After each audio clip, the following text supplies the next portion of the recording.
Hello friends, back to my channel Raju Mithu ব্লগে স্বাগত জানিয়ে তোমাদের কাছে নতুন একটা ভিডিও নিয়ে আবার আমি চলে এসেছি। তো শীতকাল তো পড়েই গেছে, আর এখন যত রকমের যা চাইবে সেই সবুজ সবুজ একদম সবজি টাটকা পাবে। তো আজকে আমি বানিয়ে ফেলেছি সেই শীতকালের সবজি মেথি শাক।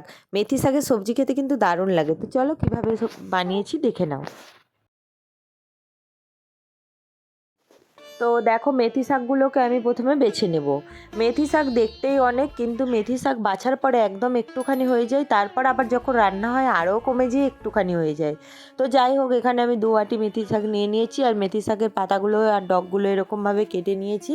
নিয়ে আমি এরকম ছোট ছোট করে কুচিয়ে নিয়েছি। আর তারপরে মেথি শাকটা রান্না করার জন্য এদিকে আমি নিয়ে নিয়েছি ছোট ছোট করে কুচিয়ে নিয়েছি আলু আর কিছু বেগুন। ব্যাস এই আলু আর বেগুন দিয়েই মেথি শাকটা রান্না করব। দেখো, এখানে কড়াই বসিয়ে দিয়েছি গ্যাসের মধ্যে, দিয়ে তার মধ্যে বেশ কিছুটা সরষের তেল দিয়ে দিলাম। মেথি শাক রান্না করলে কিন্তু তেলটা প্রচুর পরিমাণে লাগে, যেহেতু তেলেতেই রান্না হবে, জল এক ফোঁটাও লাগবে না, তো তেলটা একটু বেশি করেই দিতে হবে। তো তেলটা গরম হয়ে গেলে এর মধ্যে দিয়ে দেবো একটু ফোড়ন, 5 ফোড়ন, আর তারপর এর মধ্যে দিয়ে দেবো 2টো শুকনো লঙ্কা আর একটা তেজপাতা।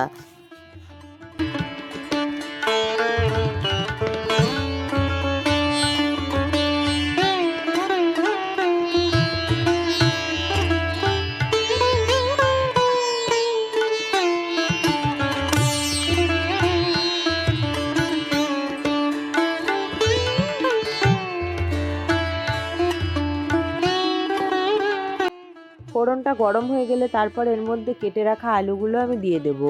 কেটে রাখা আলুগুলো দিয়ে একটু নাড়াচাড়া করে নিয়ে একটু লবণ দিয়ে দেবো। দিয়ে আমি এটাকে ঢাকা দিয়ে দেবো। যেহেতু লবণ দিয়ে দিচ্ছি আর ঢাকা দিয়ে দিচ্ছি, তাই এটা আলুটা তাড়াতাড়ি সেদ্ধ হয়ে যাবে।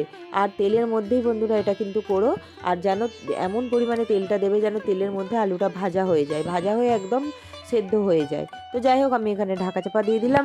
কিছুক্ষণ ঢাকা চাপা দেওয়ার পর আবার একটু খুলে দিয়ে আবার নাড়িয়ে চাড়িয়ে নেব।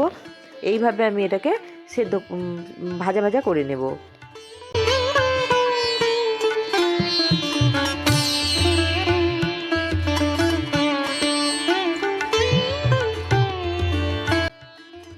দেখতে পাচ্ছ আলুগুলো সেদ্ধ হয়ে গেছে, তোমাদেরকে দেখিয়ে দিলাম। তো আলুগুলো সেদ্ধ হয়ে গেলে এখানে আমি দিয়ে দেবো কেটে রাখা বেগুনগুলো। বেগুনগুলো দিয়ে আমি একটু নাড়াচাড়া করে নিয়ে আবার এটাকে ঢাকা দিয়ে দেবো।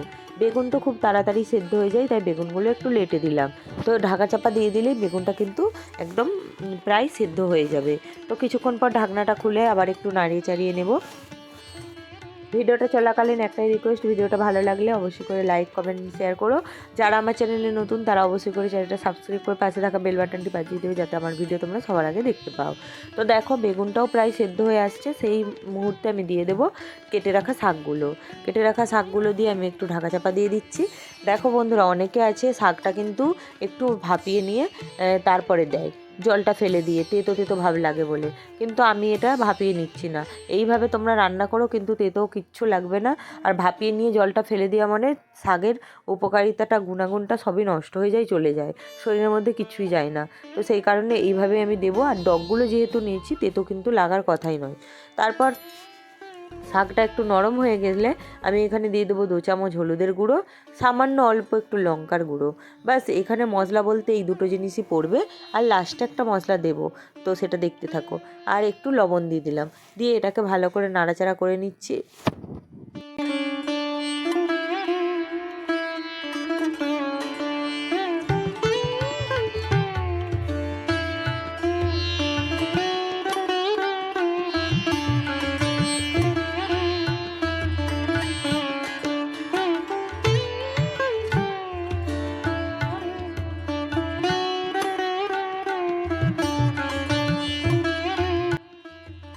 নাড়াচাড়া করে করে দেখো, এটা সবজিটা আমার প্রায় হওয়ার পথে।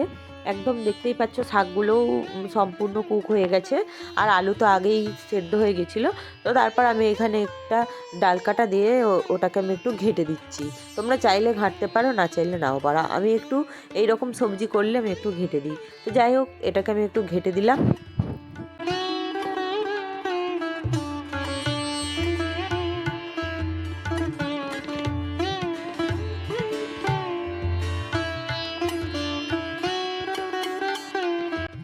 দেখো, সবজিটা ঘেঁটে দেওয়ার পরে পুরোই সম্পূর্ণ হয়ে গেছে। এবার আমি নামিয়ে নেব।